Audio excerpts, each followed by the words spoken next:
Everybody at home. The UK government does not care about women. It allows grooming gangs to groom at length for decades. They don't care. They won't even investigate it. They won't look at it. They open the borders and allow in millions of military-aged men, God knows where they're from, without passports, no one knows their criminal record, from questionable countries, which obviously have a misogynistic worldview, because I'm the world's worst misogynist.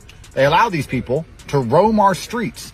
They pay for them to come, and they pay for them to live for free, which makes women unsafe. They have no time to police any of this. They have no time to investigate any of this, but they have time to drag up allegations on me from 15 years ago for talking about these issues. If they cared about women, they'd fix the issues. They don't care about women. Do not buy it for a second. They don't care about women.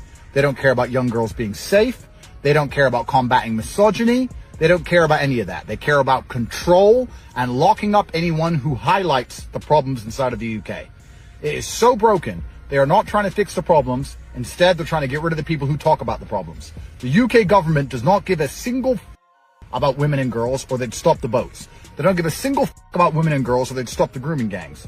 Why are they dragging up allegations on me from 15 years ago by promising women money? Andrew Tate has once again sent shockwaves through Westminster, delivering a media bombshell that has left Keir Starmer's government scrambling for answers.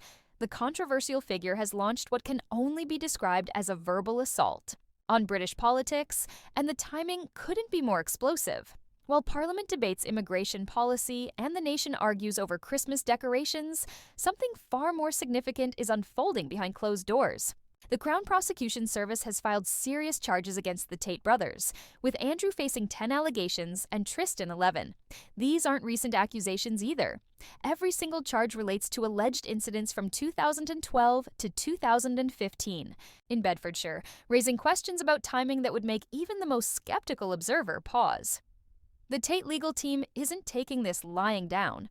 They've launched a fierce counterattack, describing the judicial process as fundamentally flawed. Their argument is simple yet powerful. How can anyone defend themselves when they don't even know who their supposed victims are?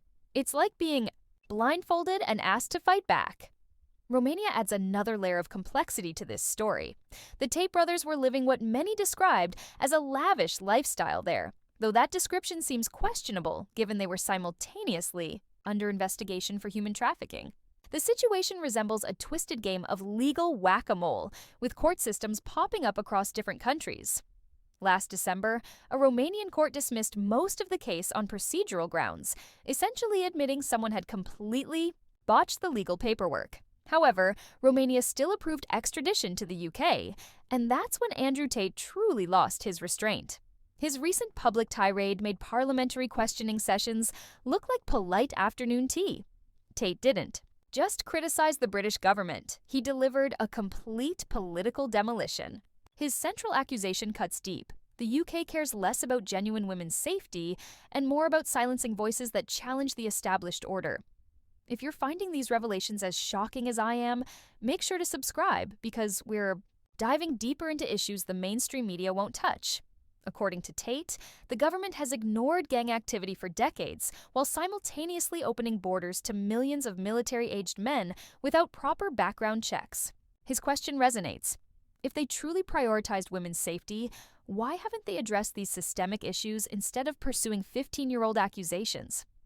Tate claims that during the investigation, police contacted over 1,000 women, but only 3 agreed to speak out. While this conveniently ignores how criminal investigations actually function, it raises uncomfortable questions about the case's foundation. Meanwhile, a different crisis unfolds on London's streets. Edgware Road, once a peaceful thoroughfare, now hosts an emergency tent encampment. Nearly a dozen tents line the street in Westminster, one of Britain's wealthiest areas. The sight is deeply troubling.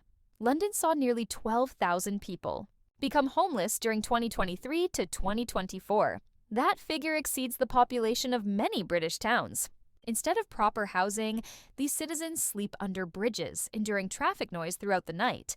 Local residents ask the obvious question, why are illegal migrants housed in hotels while British citizens shiver in damp conditions? It's blunt, but strikes at the heart of policy priorities. Local resident Amber Chewy voiced what many think but dare not say. Councils lease hotels across the UK, so why not shelter our own homeless population? Aziz, who previously experienced homelessness, confirms the lack of support. People are essentially abandoned to fend for themselves. The statistics are staggering. London homelessness has tripled since 2008. Men comprise 82% of rough sleepers, while ethnic minorities account for 51% of the total.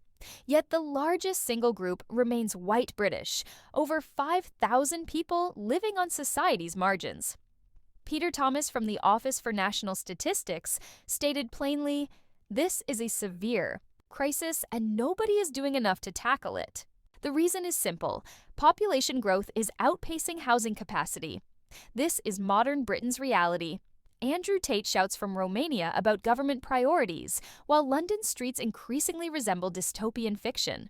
Whether you view him as a dangerous provocateur or truth-teller, he's asking questions the political establishment refuses to address. The real question isn't Tate's guilt. That's for courts to decide.